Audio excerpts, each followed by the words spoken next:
नमस्कार team education India परिवार में मैं शेखर पांडे आप सभी भाई बहनों खुले दिल से स्वागत करता हूं। उम्मीद के साथ कि बहुत अच्छे होंगे, पढ़ाई लिखाई बहुत अच्छे तरीके से सबकी चल रही होगी। क्यों भाई, ऐसा ही है ना? संजीत कुमार जी, रवि वर्मा जी, रजत, दीपशिखा, आंचली, दुर्गेश, पूजा, स्वागत है पूजा जी, नीलम, दीपशिखा, उम्मीद करता हूं सब बढ़िया होगा। क्यों भाई, किसी प्रकार कोई परेशानी आ रही है? प्रगति, दीपक, अनुज, नवीन, सुनीत, संजीत, आरती, प्रियंका, अनुज। चले देखिए, एक नया टॉपिक आज शुरू करेंगे और गुप्त काल ये हमारा टॉपिक होगा। महत्वपूर्ण टॉपिक है। लगातार इस टॉपिक से सारी परीक्षाओं में प्रत्येक वर्ष एक प्रश्न जरूर देखने को मिलता है और आपकी परीक्षा के लिए भी बहुत ही महत्वपूर्ण है। लेकिन शुरू करने के पहले मुझे ये बताएं कि शाम के समय जो पब्लिक क्लास हो रही है वो लगातार देख रहे हैं, हाँ या ना? जी, इसी वजह से पहले आ गया हूं नीलम जी। जी, अभी क्लास पढ़ा लेंगे, फिर 4 बजे के लगभग घर जाना है, थोड़ा सा पूजा वगैरह करना है, इस वजह से पहले आ गया हूं। लगातार शाम की जो पब्लिक क्लास हो रही है आपको उपयोगी दिखाई दे रहा है? हाँ, थोड़ा सा सुनिए, शाम के समय हो जाता है ऐसा।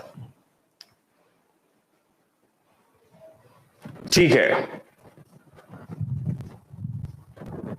सारा का सारा अभी आप क्लास देखते रहिए। शाम के समय आप फुर्सत में हो जाते हैं, देख लिया करिए, या जब भी अगर शाम के नहीं समय देख पाते, जब भी आपको समय मिले जरूर से देखा करिए।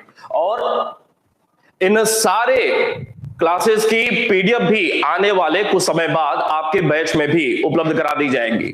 ठीक है, बहुत ही फायदेमंद है और आपकी तैयारी निश्चित रूप से, क्योंकि पीसीएस स्तर के वहां पे प्रश्न है, आपकी जो परीक्षा होगी लेखपाल की उसमें भी यहां से बहुत सारे प्रश्न देखने को मिल सकते हैं। ठीक है, चले शुरुआत करेंगे गुप्त काल की। और गुप्त काल के संदर्भ में जो पहली बात है, ध्यान से देखेंगे, पहला टॉपिक है इसमें, सब टॉपिक वो है गुप्त काल की जानकारी के स्रोत। गुप्त काल की जानकारी के स्रोत कौन कौन से हैं? अगर स्रोतों की बात किया जाए तो इसमें 3 प्रकार के स्रोत आपको बताया हुआ है। एक साहित्यिक स्रोत, एक पुरातात्विक स्रोत और तीसरा विदेशी साक्ष्य। ये तीनों प्रकार के स्रोत यहां पे देखने को मिलते हैं। अगर साहित्यिक स्रोत की बात किया जाए, कुछ लिखेंगे नहीं, मैं बताऊंगा। साहित्यिक स्रोत की बात किया जाए तो साहित्यिक स्रोत में कौन कौन से प्रमुख स्रोत हैं इस समय काल की जानकारी के लिए? अगर पुराणों की बात किया जाए तो 2 मुख्य रूप से पुराण देखने को मिलते हैं। एक वायु पुराण, जो कि इस समय काल की जानकारी का सबसे महत्वपूर्ण, सबसे प्रमुख पुराण है, वायु पुराण। अगर प्रश्न कभी पूछे कि निम्नलिखित पुराणों में से गुप्त काल की जानकारी के लिए सर्वाधिक प्रामाणिक पुराण कौन सा है, तो वायु पुराण। इसके अलावा विष्णु पुराण से भी कुछ जानकारी गुप्त काल की मिलती है। इसके अलावा भी अन्य पुस्तकें हैं, जैसे विशाख दत्त, राइटर का नाम सुना है, विद्वान का, विशाख दत्त की 2 पुस्तकें हैं, एक मुद्रा राक्षस और एक देवी चंद्रगुप्तम। मुद्रा राक्षस विशाख दत्त की जो पुस्तक है उसका संबंध है मौर्य काल से, वहां पे आपको बताया हुआ था। लेकिन गुप्त काल से संबंधित विशाख दत्त की जो पुस्तक है उसका नाम है देवी चंद्रगुप्तम, देवी चंद्रगुप्तम। इसके अलावा शूद्रक एक महत्वपूर्ण विद्वान रहे हैं गुप्त काल के, शूद्रक, और शूद्रक के द्वारा जो एक पुस्तक लिखी गई उसका नाम है मृच्छकटिकम। मृच्छकटिकम। आमतौर पे आपकी परीक्षा में एक प्रश्न किताब और उसके रचनाकार से ही संबंधित पूछ लिया जाता है। आपको को शायद जानकारी नहीं होगी, बहुत वर्ष पहले की बात है, तकरीबन 20-25 वर्ष पहले की बात है, एक फिल्म आई थी जिसका नाम था उत्सव। और उसमें शेखर सुमन, बिहार वाले अभिनेता शेखर सुमन एक प्रमुख भूमिका में थे। और उस फिल्म में एक गाना था, मन क्यों बहका रे बहका आधी रात को। ये जो गाना है उसमें 2 खास बातें हैं। एक तो ये मन क्यों बहका रे बहका आधी रात को एकमात्र गाना है जिसमें लता मंगेशकर, उषा मंगेशकर और आशा भोसले, ये तीनों बहन हैं, सगी बहन हैं तीनों, आशा, उषा और लता। इन तीनों ने एकमात्र ये गाना है जिसमें तीनों बहनों ने साथ में गाना गाया हुआ। एक दूसरी बात, ये जो फिल्म है उत्सव, ये फिल्म इस किताब पर ही लिखी गई है कि फिल्म की कहानी मृच्छकटिकम जो पुस्तक है, इसमें जो कहानी बताई गई है उस कहानी को ही आधार बनाकर के वो फिल्म की कहानी लिखी गई है। मृच्छकटिकम जो पुस्तक है, इसमें एक ब्राह्मण है जिसका नाम है चारु दत्त, और एक उस समय की पॉपुलर महिला थी जिसका नाम था वसंत सेना। इन दोनों के प्रेम प्रसंगों को भी आधार बना करके यह पुस्तक लिखी गई थी। इसके अलावा एक बहुत ही महत्वपूर्ण विद्वान है जिसका नाम है वात्स्यायन, नाम सुना होगा। इसी गुप्त समय काल के ही यह विद्वान थे और इन्होंने कामसूत्र नामक पुस्तक लिखी हुई थी। इसके अलावा वात्स्यायन के अलावा कामंदक एक इस समय काल के प्रमुख विद्वान थे जिन्होंने एक पुस्तक लिखी नीति सार, कामंदक की नीति सार। इसके अलावा एक बहुत ही महत्वपूर्ण जिसका नाम है विष्णु शर्मा, नाम सुना होगा, गुप्त काल के ही विद्वान रहे हैं, इन्होंने पुस्तक लिखी है पंचतंत्र। इसके अलावा एक बहुत ही महत्वपूर्ण विद्वान जिनका नाम था कालिदास। कालिदास ने कुल 7-8 पुस्तकों की रचना की है, जिनमें एक किताब है अभिज्ञान शाकुंतलम, एक किताब है मेघदूतम, एक किताब है रघुवंशम, एक किताब है कुमार संभवम, एक किताब है विक्रमो वर्षीय, एक किताब है ऋतु संहार, एक किताब है कालिदास की मालविकाग्निमित्रम, एक किताब है कौंतलेश्वर दौत्य। ये कुल 7-8 प्रमुख किताबें हैं कालिदास की। ये कुछ साहित्यिक साक्ष्य हैं, ये जो विद्वान है गुप्त काल की ही देन है और गुप्त काल के अंतर्गत ही इन किताबों की रचना इन्होंने की हुई थी। बात समझ में आ रही है?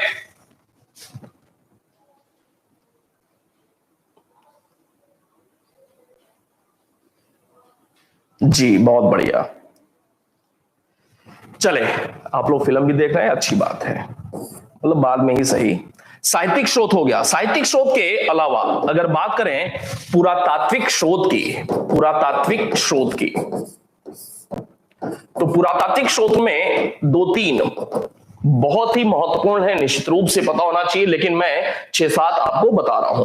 सबसे पहले इसमें है प्रयाग प्रशस्ति। प्रयाग प्रशस्ति, प्रशस्ति का मतलब आपको बताया हुआ है प्रशंसा से भरी हुई किन्हीं बातों, अर्थात कोई ऐसा एक अभिलेख जिसमें सिर्फ प्रशंसा वाली बातें, अच्छी अच्छी बातें लिखी हुई हों, उसे प्रशस्ति कहा जाता है। प्रयाग प्रशस्ति किसके समय काल की यह रचना है? तो प्रयाग प्रशस्ति जो रचना है वो समुद्रगुप्त, लगभग सारी परीक्षाओं में कई बार यह प्रश्न पूछा हुआ है, और समुद्रगुप्त के जो दरबारी थे जिनका नाम था हरिशेन, हरिशेन के द्वारा ही ये अभिलेख खुदाया गया था, लिखाया गया था या उत्कीर्ण कराया गया था, प्रयाग प्रशस्ति। प्रयाग प्रशस्ति के विषय में आपको पहले भी बताया हुआ है कि यह प्रयाग प्रशस्ति कहां पे उत्कीर्ण किया गया है, तो अशोक का जो इलाहाबाद स्तंभ लेख है उसी पर यह प्रयाग प्रशस्ति लिखाया हुआ है। आपको अशोक के अभिलेख में भी बताया हुआ था कि अशोक के अभिलेखों पर बाद में समुद्रगुप्त तथा जहांगीर के भी लेख देखने को मिलते हैं। इसके अलावा समुद्रगुप्त की ही एक और अभिलेख है जिसका नाम है एरण। एरण कहां पे? मध्य प्रदेश में। एरण अभिलेख किससे संबंधित है? समुद्रगुप्त से ही संबंधित है। आपकी परीक्षा में तो नहीं, लेकिन पीसीएस की परीक्षा में यह प्रश्न पूछा हुआ है। इसके अलावा एक बहुत ही महत्वपूर्ण महरौली का लौह स्तंभ, नाम सुना होगा, महरौली का लौह स्तंभ। अब प्रश्न बनता है कि यह महरौली का लौह स्तंभ है किस राजा से संबंधित है? तो गुप्त काल का जो राजा था चंद्रगुप्त द्वितीय विक्रमादित्य, पूरा नाम चंद्रगुप्त द्वितीय विक्रमादित्य से संबंधित है। और महरौली कहां पे है? ये दिल्ली में है महरौली, लेकिन ये महरौली में मूल रूप से स्थापित नहीं था। यह लौह स्तंभ पहले अंबाला में स्थित था। कहां पे?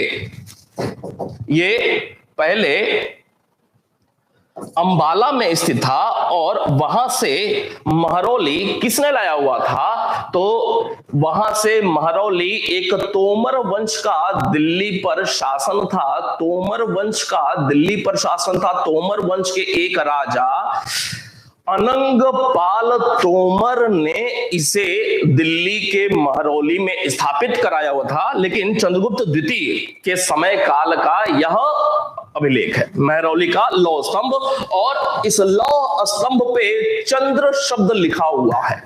चले, इसके अलावा एक आएगा उदयगिरी, उदयगिरी अभिलेख। उदयगिरी अभिलेख भी चंद्रगुप्त द्वितीय विक्रमादित्य के समय काल का ही है, लेकिन लिखवाया किसने था? इनका एक अधिकारी था जिसका नाम था वीरसेन। वीरसेन, और चूंकि शैव धर्म को मानने वाला था तो पूरा नाम है इसका वीरसेन शैव या वीरसेन शाव, इसने इसको लिखाया था। तो ये वीरसेन किसका अधिकारी हो गया? चंद्रगुप्त द्वितीय विक्रमादित्य का हो गया। उदयगिरी अभिलेख किसके समय काल का रचना है? चंद्रगुप्त द्वितीय के समय काल का रचना है, वीरसेन ने इसे लिखाया हुआ था। उदयगिरी कहां पे है? ये वाला जो उदयगिरी है वो मध्य प्रदेश में स्थित है। इसके अलावा कुमारगुप्त प्रथम, जो कि चंद्रगुप्त द्वितीय विक्रमादित्य का बेटा था, अगला राजा हुआ। कुमारगुप्त के समय का एक है बिलसड़ अभिलेख, बिलसड़ अभिलेख एंड मंदसौर अभिलेख, मंदसौर अभिलेख। ये दो अभिलेख हैं, किससे संबंधित है? प्रश्न सीधे सीधे, बिलसड़ अभिलेख का संबंध निम्नलिखित में से किससे है, या मंदसौर अभिलेख किसके समय काल में लिखाया गया था? कुमारगुप्त प्रथम के समय काल की यह दोनों रचनाएं हैं। इसके अलावा एक बहुत ही महत्वपूर्ण भीतरी अभिलेख, नाम सुना होगा, भीतरी अभिलेख। भीतरी अभिलेख, भीतरी कहां पे है? गाजीपुर, नाम सुना होगा, उत्तर प्रदेश, गाजीपुर जिला। भीतरी अभिलेख का संबंध किससे है? स्कंदगुप्त, स्कंदगुप्त। और भीतरी अभिलेख से ही हुणों के आक्रमण की जानकारी मिलती है। और एक और महत्वपूर्ण है भीतरी अभिलेख के अलावा जूनागढ़ अभिलेख, या इसे ही कहा जाता है गिरनार अभिलेख, स्कंदगुप्त से ही जुड़ा हुआ। आपको जब रुद्रदामन बता रहे थे तो रुद्रदामन का जूनागढ़ अभिलेख था, और आपको बताया हुआ था कि जूनागढ़ एक जगह है, और अगर 5 राजाओं के जूनागढ़ स्थान से अभिलेख मिले हुए हैं तो उन राजाओं से ही जोड़ करके स्कंदगुप्त का जूनागढ़ अभिलेख, अब रुद्रदामन का भी प्राप्त हो रहा है तो रुद्रदामन का जूनागढ़ अभिलेख। ठीक है, तो ऐसा नहीं है कि रुद्रदामन का ही सिर्फ जूनागढ़ अभिलेख है, स्कंदगुप्त का भी वहां से प्राप्त हुआ है अभिलेख, तो स्कंदगुप्त का भी जूनागढ़ अभिलेख हो गया। इसके अलावा एक और महत्वपूर्ण दामोदरपुर, दामोदरपुर ताम्रपत्र अभिलेख, ताम्रपत्र अभिलेख। दामोदरपुर कहां पे है? दामोदरपुर बंगाल में।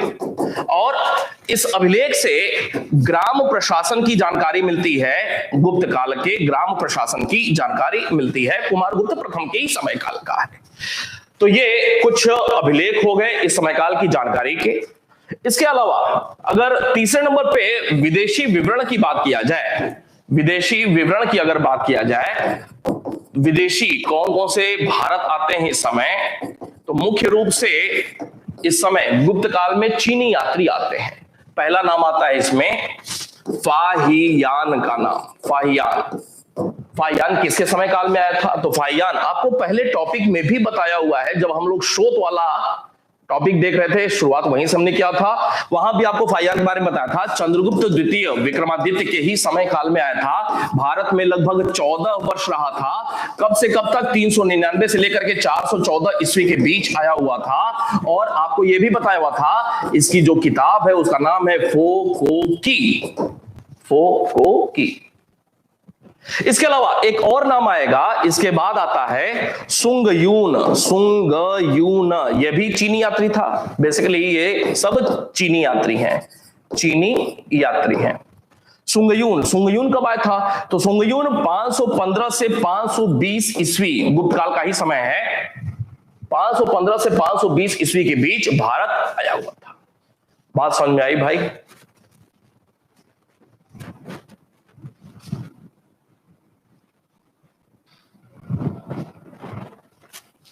तो ये विदेशी विवरण हो गए। अब इसके बाद गुप्तों की राजनीतिक स्थिति की बात करते हैं। दूसरा हमारा टॉपिक होगा गुप्तों की राजनीतिक स्थिति। ध्यान देंगे, राजनीतिक। देखें, पहली बात इसमें कि गुप्त किसके सामंत थे, तो गुप्त जो सामंत थे वो कुषाणों के सामंत थे। किसके भाई? कुषाणों के सामंत थे, याद कर लेंगे। इनकी राजधानी कहां पे थी, तो इनकी जो राजधानी थी वो थी पाटलिपुत्र में। कहां पे? पाटलिपुत्र अर्थात बिहार। तीसरी बात, इनकी राजभाषा क्या थी, तो इनकी राजभाषा जो थी वो संस्कृत थी। कौन सी भाई? संस्कृत थी। अगली बात, इनका संस्थापक कौन था, तो इनका संस्थापक या आदि पूर्वज, ये भी लिखा हुआ प्रश्न आया हुआ है कि गुप्तों का आदि पुरुष कौन था या आदि पूर्वज कौन था, तो श्रीगुप्त। कौन भाई? श्रीगुप्त। श्रीगुप्त के बाद अगला नाम आता है घटोत्कच का। किसका? घटोत्कच। और घटोत्कच के बाद नाम आता है चंद्रगुप्त प्रथम का। चंद्रगुप्त प्रथम का।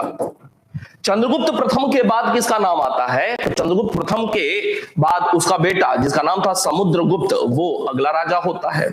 समुद्रगुप्त के बाद नाम आता है रामगुप्त का। रामगुप्त के बाद किसका नाम आता है? चंद्रगुप्त द्वितीय, विक्रमादित्य का नाम आता है राजा के रूप में। इसके बाद कुमारगुप्त प्रथम का नाम आता है। इसका बेटा था स्कंदगुप्त, स्कंदगुप्त का नाम आता है। तो ये राजाओं के नाम हैं जो कि बारी बारी से गुप्तों में राजा देखने को मिलते हैं।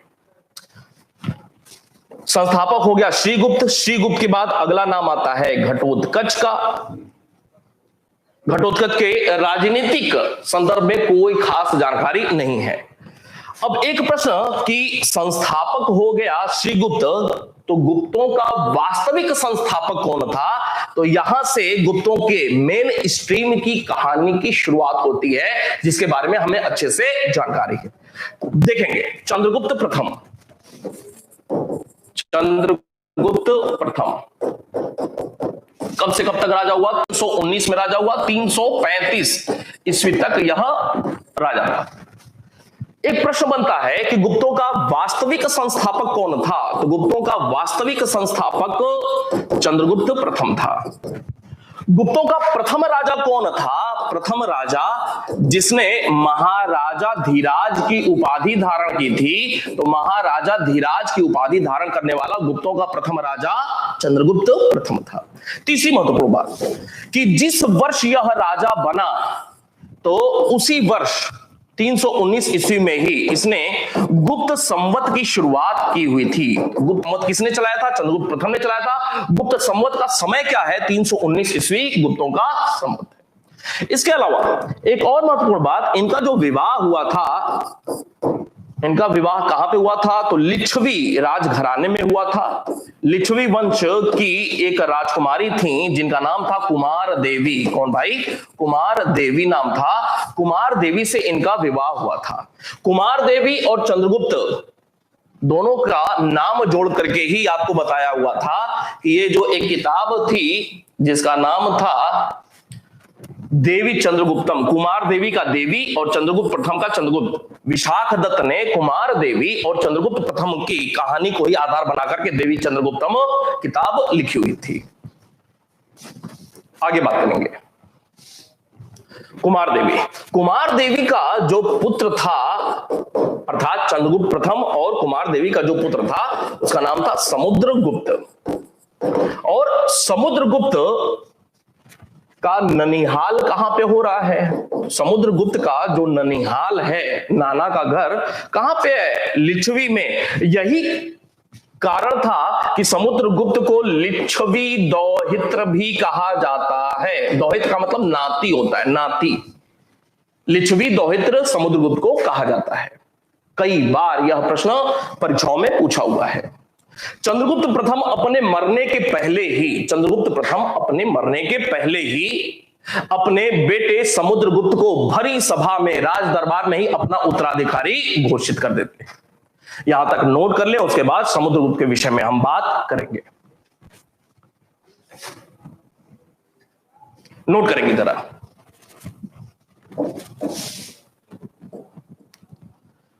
गुप्त काल, हेडिंग डालेंगे गुप्त काल।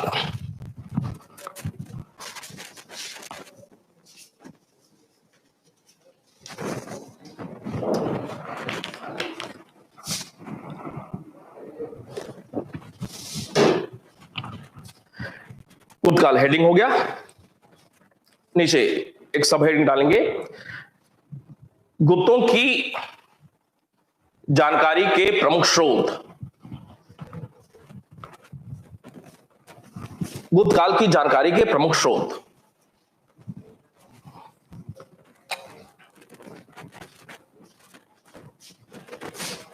प्रमुख स्रोत डैश, नीचे साहित्यिक स्रोत, साहित्यिक स्रोत डैश करके नीचे 1 2 3। नंबर 1 पुराण, पुराण डैश, वायु, वायु ब्रैकेट में सबसे प्रमुख, सबसे प्रमुख bracket close comma, Vishnu,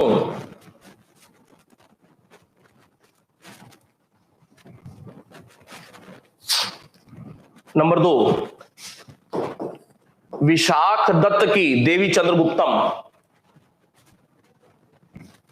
Vishakh Datta की देवी चंद्रगुप्तम।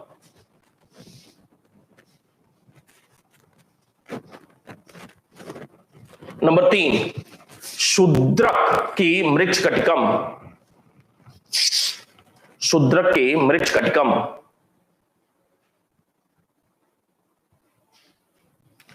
मृच्छकटिकम।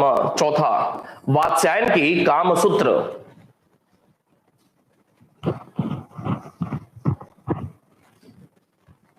पांचवा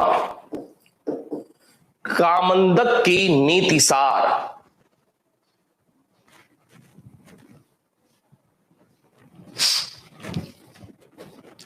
छठा विष्णु शर्मा की Panchatantra,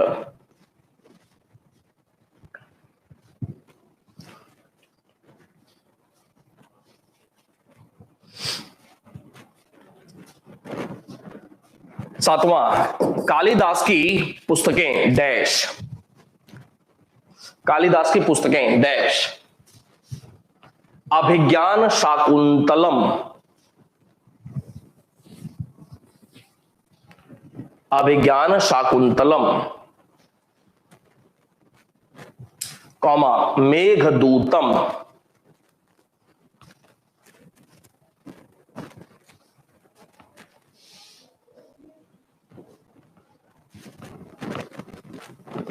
comma Raghuvamsham, Raghuvamsham comma Kumara Sambhavam, Kumara Sambhavam comma Vikramorvashiyam, विक्रमो वर्षीय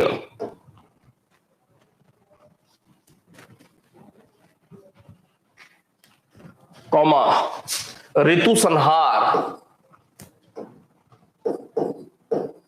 ऋतु संहार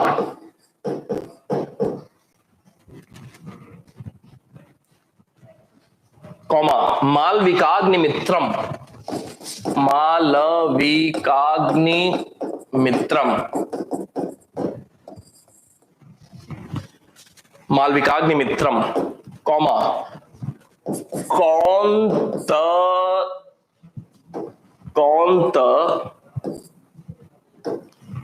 कौंतलेश्वर दौत्य, ये नहीं पता होगा आप लोगों को, कौंतलेश्वर दौत्य।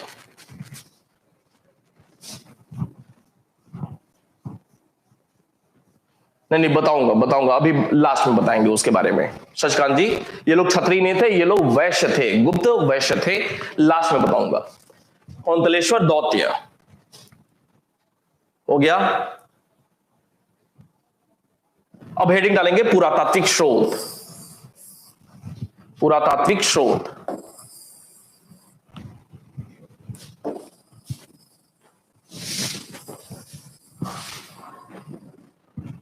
पुरातात्विक स्रोत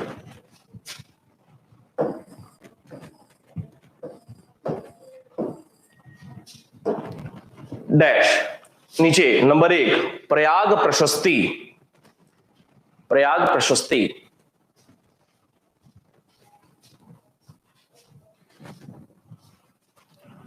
डैश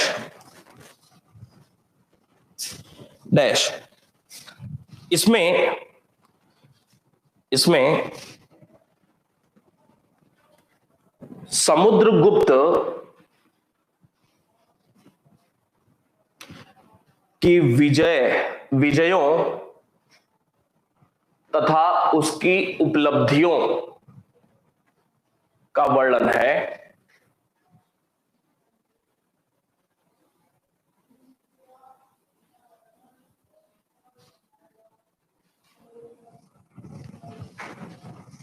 का वर्णन है। इसकी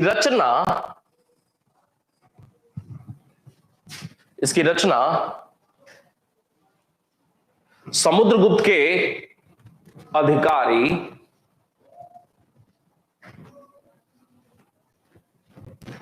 हरिसेन ने कराई थी।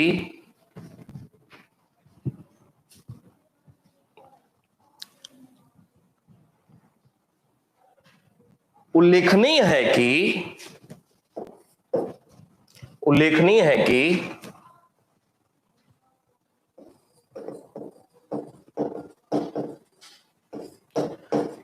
इसमें समुद्रगुप्त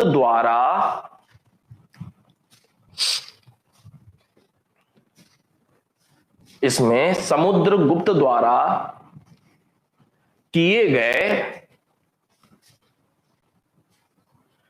अश्वमेध यज्ञ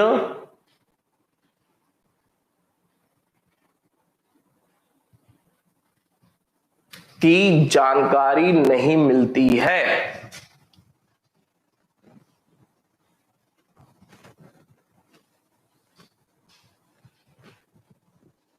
जानकारी नहीं मिलती है।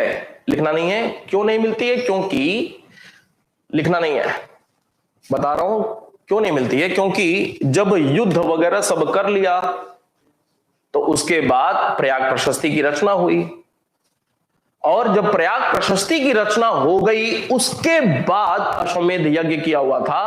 क्योंकि प्रयाग प्रशस्ति की रचना पहले ही हो गई तो बाद वाली घटना तो उसमें लिखा है कि नहीं, इस वजह से नहीं मिलती है। अब ये आपको लिखाने की जरूरत नहीं है कि अशोक के इलाहाबाद स्तंभ लेख पर लिखा हुआ है, ये आपको पहले से ही पता है। एक लाइन और, गुप्तों में समुद्रगुप्त के अलावा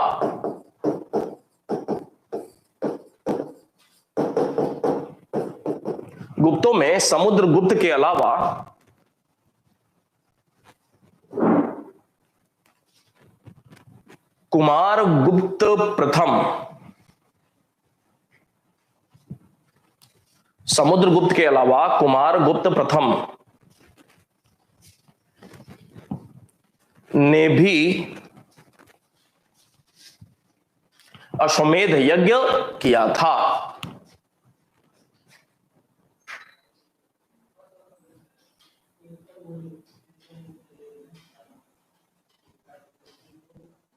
ठीक है। नंबर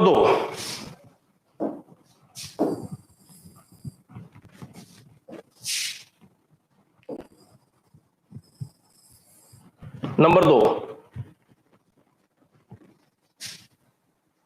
समुद्रगुप्त का एरण अभिलेख,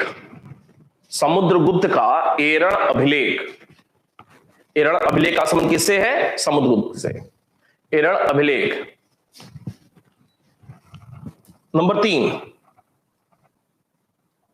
चंद्रगुप्त द्वितीय विक्रमादित्य का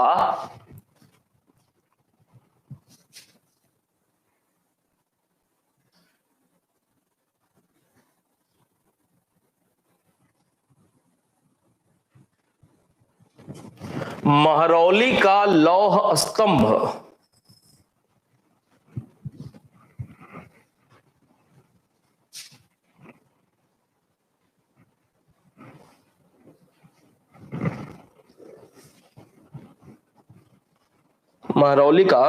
स्तंभ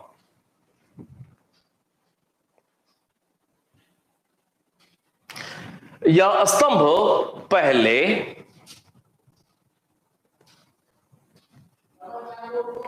यह स्तंभ पहले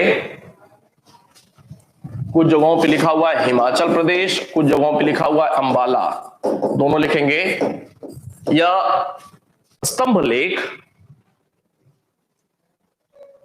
पहले हिमाचल प्रदेश ऑब्लिक अंबाला, अंबाला हरियाणा में है, हिमाचल प्रदेश ऑब्लिक अंबाला में था, जिसे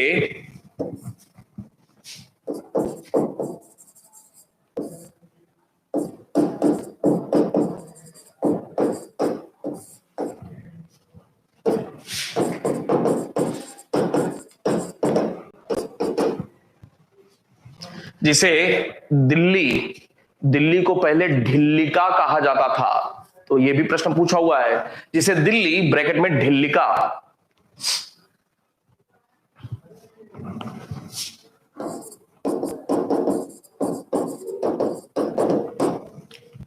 दिल्ली के संस्थापक, दिल्ली के संस्थापक कौन थे वो देख रहे हैं, दिल्ली ब्रैकेट में ढिल्लिका के संस्थापक तथा तोमर वंश के राजा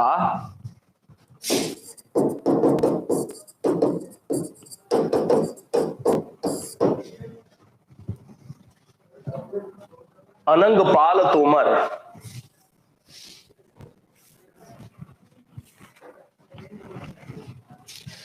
अनंगपाल तोमर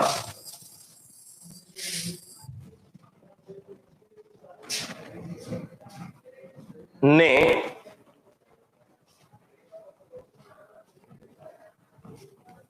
महरौली में स्थापित किया था।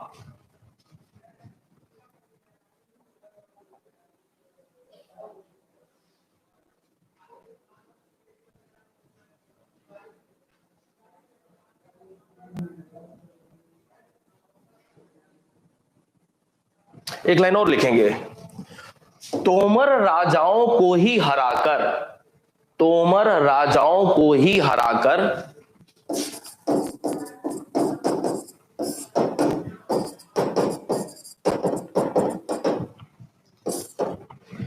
तोमर राजाओं को ही हराकर पृथ्वीराज चौहान ने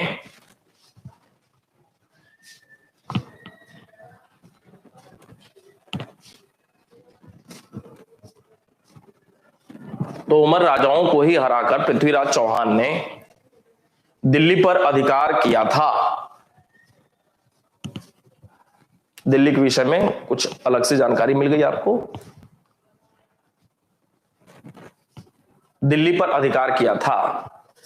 अब मोहम्मद गोरी जब आएगा तो पृथ्वीराज चौहान को तराइन के दूसरे युद्ध में हराएगा, दिल्ली पर अधिकार हो जाएगा उसका। ठीक है, चले अगला नंबर 4, नीचे नंबर 4, चंद्रगुप्त द्वितीय के समय, चंद्रगुप्त द्वितीय के समय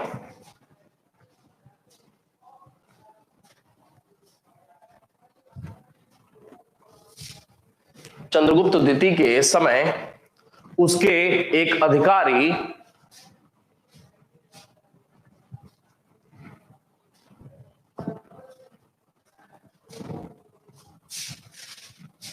वीरसेन शैव द्वारा लिखाया गया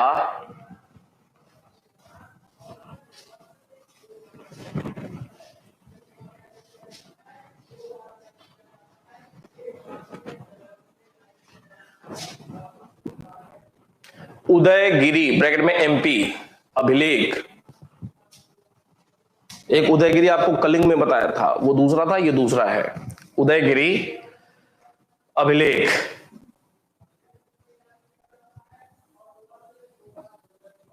एक और लिखें, 5वां, एक और लिखें अलग से, 5वां, चंद्रगुप्त द्वितीय के समय ही, 5वां अगला लाइन, चंद्रगुप्त द्वितीय के समय ही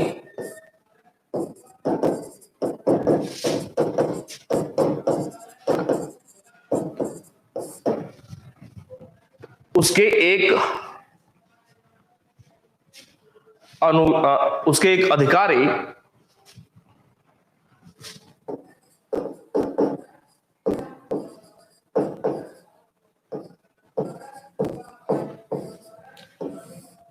उसके एक अधिकारी आम्रकारधव आम्रकारधव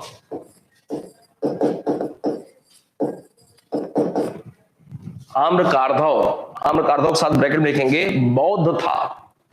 अब एक प्रश्न बनेगा यहीं पे, थोड़ा सा गहराई वाला है लेकिन प्रश्न बनेगा, चंद्रगुप्त द्वितीय का कौन सा एक अधिकारी था जो कि बौद्ध था, बौद्ध धर्म वाला था? आम्रकारधव।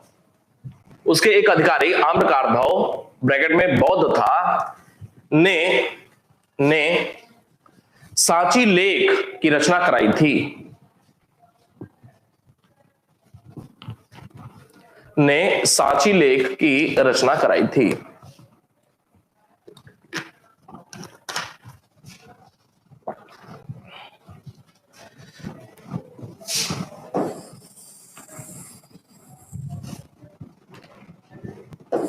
अगला छठा, बिलसड़ अभिलेख, नहीं ऐसा नहीं, कुमारगुप्त प्रथम का छठा, कुमारगुप्त प्रथम का बिलसड़ अभिलेख तथा मंदसौर अभिलेख,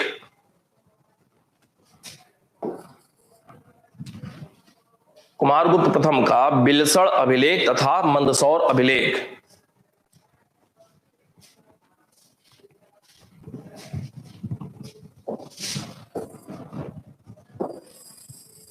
बिलसड़ अभिलेख तथा मंदसौर अभिलेख, मध्य प्रदेश।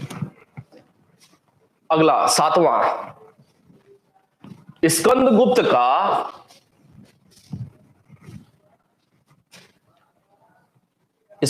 का भीतरी ब्रैकेट में गाजीपुर,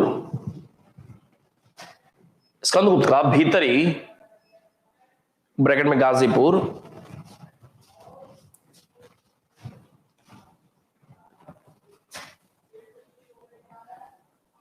ब्रैकेट क्लोज अभिलेख तथा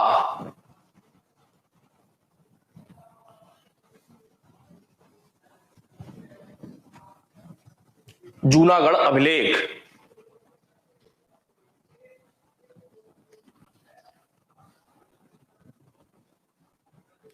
भीतरी अभिलेख तथा जूनागढ़ अभिलेख। एक और लिखें, आठवां अलग से, चंद्रगुप्त द्वितीय की पुत्री प्रभावती का पूना ताम्रपत्र लेख, चंद्रगुप्त द्वितीय की पुत्री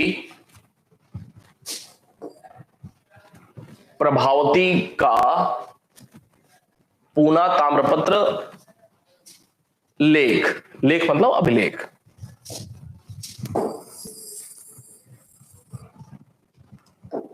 लास्ट नौवां, दामोदरपुर ब्रैकेट में बंगाल,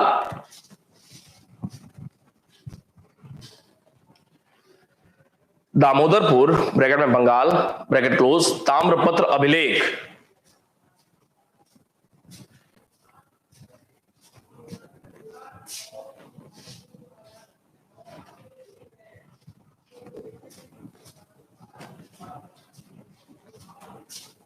डैश एक लाइन लिखेंगे, इससे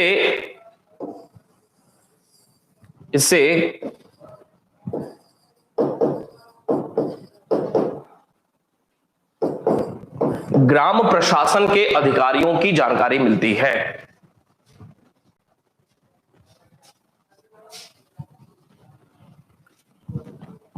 ग्राम प्रशासन के अधिकारियों की जानकारी मिलती है।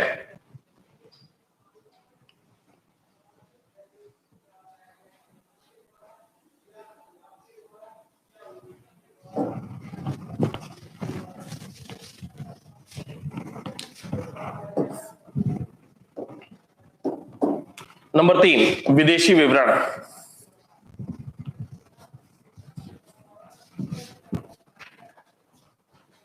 विदेशी विवरण, ये आपने लिखा हुआ है पहले भी, फिर से थोड़ा सा लिख लेते हैं। नीचे लिखेंगे फाहियान, फाहियान डैश। यह प्रथम चीनी यात्री था, यह प्रथम चीनी यात्री था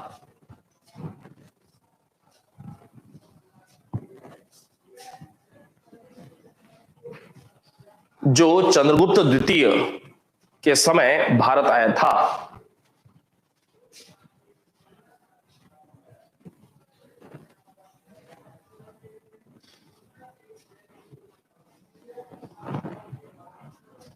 चंद्रगुप्त द्वितीय के समय भारत आया था। भारत में यह लगभग 14 वर्ष रहा।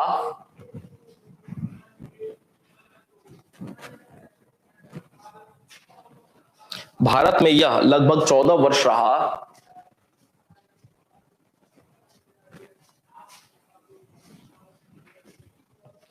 इसकी पुस्तक का नाम फो को की है।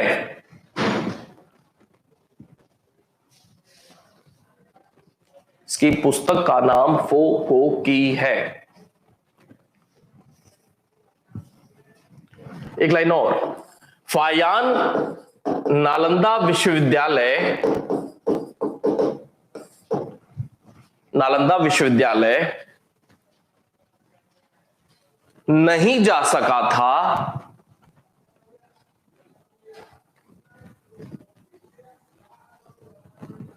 नहीं जा सका था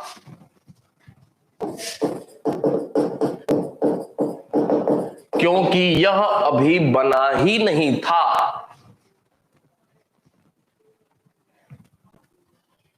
क्योंकि यह अभी बना ही नहीं था। नालंदा विश्वविद्यालय बना ही नहीं था। किसके समय आ रहा है? चंद्रगुप्त द्वितीय विक्रमादित्य के बाद के समय आ रहा है। और चंद्रगुप्त द्वितीय विक्रमादित्य के बाद जो अगला राजा हुआ था कुमार गुप्त प्रथम, इसके समय नालंदा विश्वविद्यालय बना हुआ था। भाई साहब पहले ही आ गए थे। तो बहुत बार अलग अलग परीक्षाओं में प्रश्न पूछा हुआ है।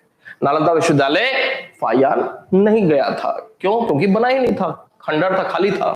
चले नीचे लिखेंगे सुंगयून, सुंगयून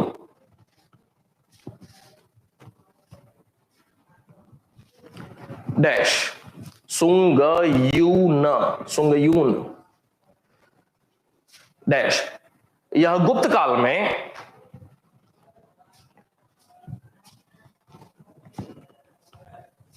यह गुप्त काल में 515 से 520 ईस्वी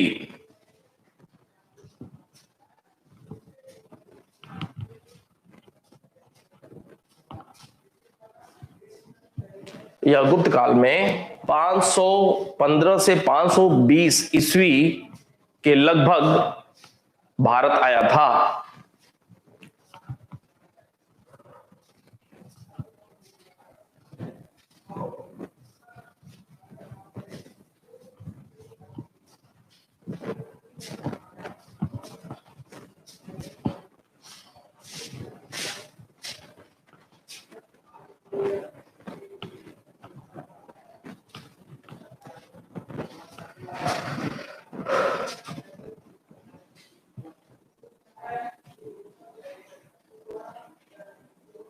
पैराग्राफ चेंज करके हेडिंग डालेंगे राजनीतिक स्थिति, राजनीतिक स्थिति।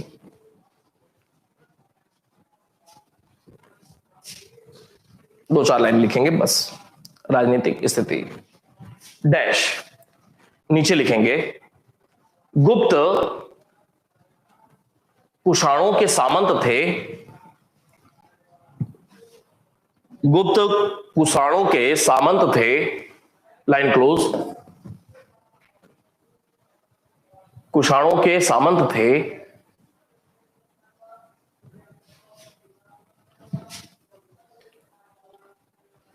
इनकी राजधानी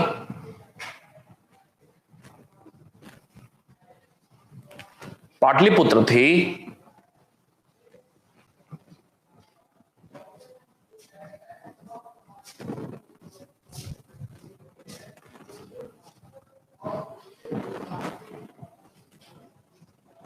सामंत मतलब अधिकारी।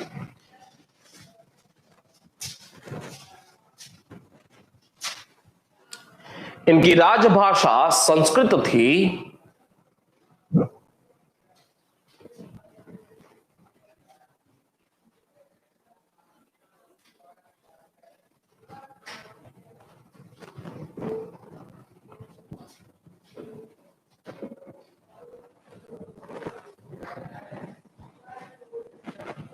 गुप्तों का आदि पूर्वज, यही लिख करके प्रश्न पूछा गया है, गुप्तों का आदि पूर्वज या गुप्तों का आदि पूर्वज या गुप्त वंश का संस्थापक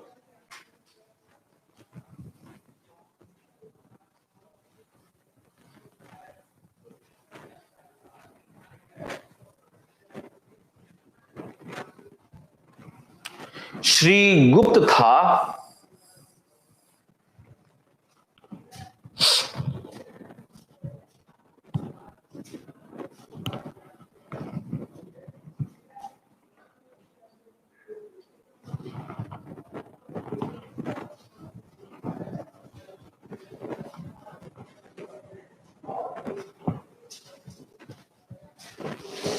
इसके बाद घटोत्कच, इसके बाद घटोत्कच, एरो चंद्रगुप्त प्रथम,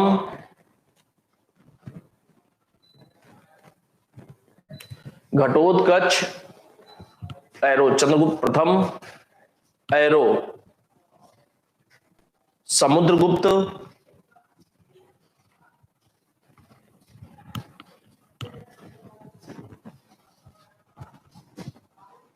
एरो रामगुप्त,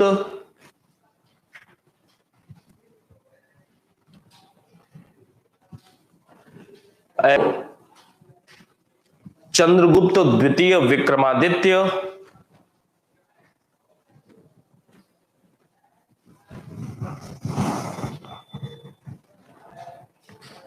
बिल्कुल क्रम से नाम याद रखेंगे।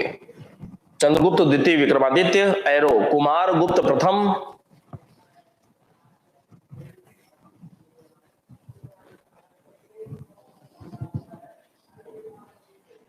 एरो स्कंदगुप्त अगले गुप्त राजा हुए।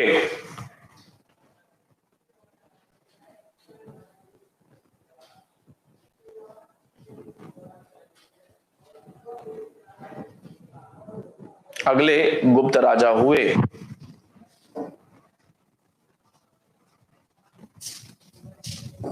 हेडिंग डालेंगे चंद्रगुप्त प्रथम और छोड़ देंगे।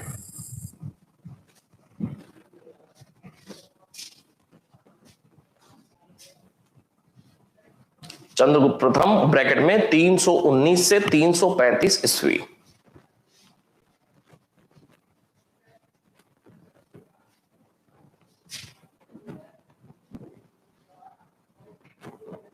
बस छोड़ देंगे आज के लिए।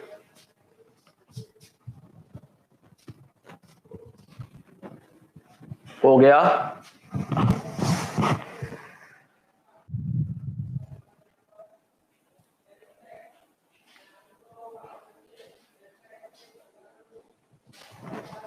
चले, उम्मीद करता हूं कि आप जो पहले जानते होंगे उससे थोड़ी सी जानकारी में और वृद्धि हुई होगी। सब ठीक है भाई?